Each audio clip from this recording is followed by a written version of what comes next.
છેલ્લા 10 વર્ષમાં 1.5 લાખ લોકો, તમે કલ્પના કરો, કોઈ પેપર કે ન્યૂઝ ચેનલ તમને આની બતાડશે,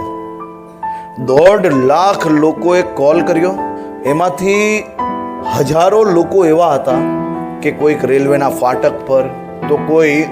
બ્રિજ ઉપરથી છલાંગ લગાવવાની તૈયારીમાં, તો કોઈક ગલે ફાંસો ખાવાની તૈયારીમાં, તો કોઈકના હાથમાં દવાની શીશીઓ હતી. આવા લોકો જે ખરેખર એમ યમરાજથી નજીક પહોંચી ગયા હોય, અને એવા લોકોને ખેંચીને પાછા લાવવા જેવું ઉત્તમ કાર્ય આ ટીમ દ્વારા કરવામાં આવ્યું છે, તે બદલ હું આ 1.5 લાખ પરિવારો વતી, 1.5 લાખ પરિવાર વતી ગુજરાત પોલીસના આ અભિયાનને અભિનંદન આપું છું, ને ગુજરાત પોલીસની આ આખી ટીમને અભિનંદન આપું છું.